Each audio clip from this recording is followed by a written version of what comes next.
Hi ನಮಸ್ಕಾರ ಸ್ನೇಹಿತರೆ, I am professor K B. Ganjihal. Welcome to my YouTube e-learning class.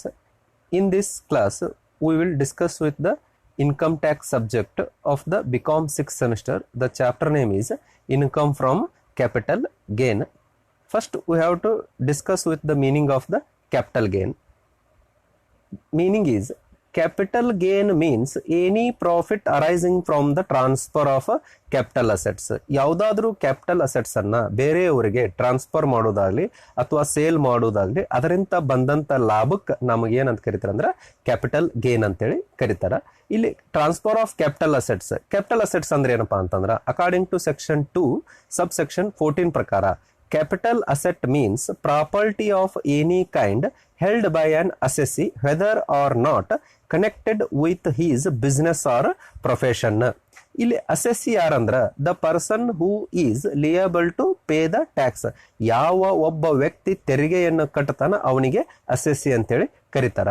ಇಲ್ಲಿ capital assets movable assets ಆಗಿರಬಹುದು ಅಥವಾ ಇಮೂವೇಬಲ್ ಅಸೆಟ್ಸ್ ಆಗಿರಬಹುದು, including leasehold rights, goodwill, a manufacturing licence, jewellery etcetera are treated as capital assets.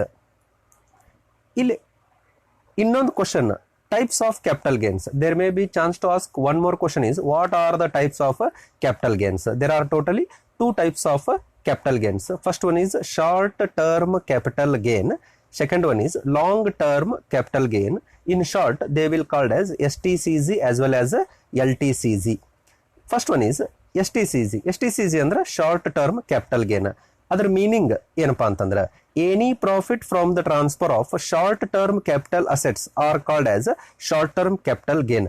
Short term assets ಅನ್ನ ನಾವು transfer ಮಾಡೋದ್ರಿಂದ ಬಂದಂತ ಲಾಭಕ್ಕೆ ನಾವು ಏನಂತ ಕರಿತೀವಿ ಅಂದ್ರೆ ಶಾರ್ಟ್ ಟರ್ಮ್ ಕ್ಯಾಪಿಟಲ್ ಗೇನ್ ಅಂತೇಳಿ ಕರಿತೀವಿ. ಇಲ್ಲಿ ಇನ್ನೊಂದು ಶಾರ್ಟ್ ಟರ್ಮ್ ಕ್ಯಾಪಿಟಲ್ ಅಸೆಟ್ಸ್ ಏನಂತ ಕೇಳ್ತಾರ. What are the short term capital assets? According to section 2 sub section 42A ಪ್ರಕಾರ a capital asset held by an assessee for not more than 36 months before the date of transfer. 36 ತಿಂಗಳದ ಒಳಗ ನಾವು ಯಾವ್ದಾದ್ರು assets ಅನ್ನ transfer ಮಾಡಿದ್ವಿ ಅಂದ್ರ ಅದಕ್ಕೆ ನಾವು ಶಾರ್ಟ್ ಟರ್ಮ್ ಕ್ಯಾಪಿಟಲ್ ಗೇನ್ ಅಂತೇಳಿ ಕರಿತೀವಿ. ನೆಕ್ಸ್ಟ್ ಒನ್ ಈಸ್ LTCG ಅಂದ್ರೆ ಲಾಂಗ್ ಟರ್ಮ್ ಕ್ಯಾಪಿಟಲ್ ಗೇನ್.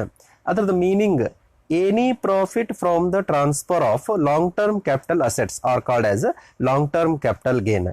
ಇಲ್ಲಿ one more question, what are the long term capital assets? According to section 2 sub section 29A ಪ್ರಕಾರ a capital asset held by an assessee for more than 36 month before the date of transfer.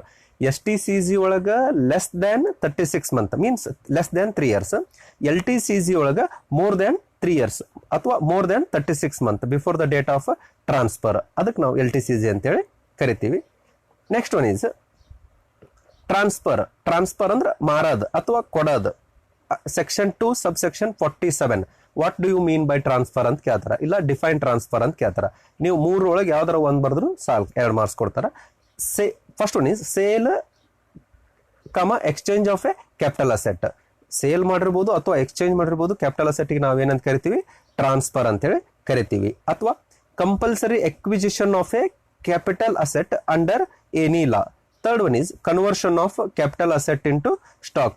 In the next class, we will discuss with the format of the capital gain as well as problems, how to solve the problems of capital gain. ನಾವು next class ನಲ್ಲಿ ನೋಡೋಣ. ಈ video ನಿಮಗೆ ಇಷ್ಟ ಆದ್ರೆ share ಮಾಡ್ರಿ, like ಮಾಡ್ರಿ, subscribe ಮಾಡ್ರಿ. Thank you.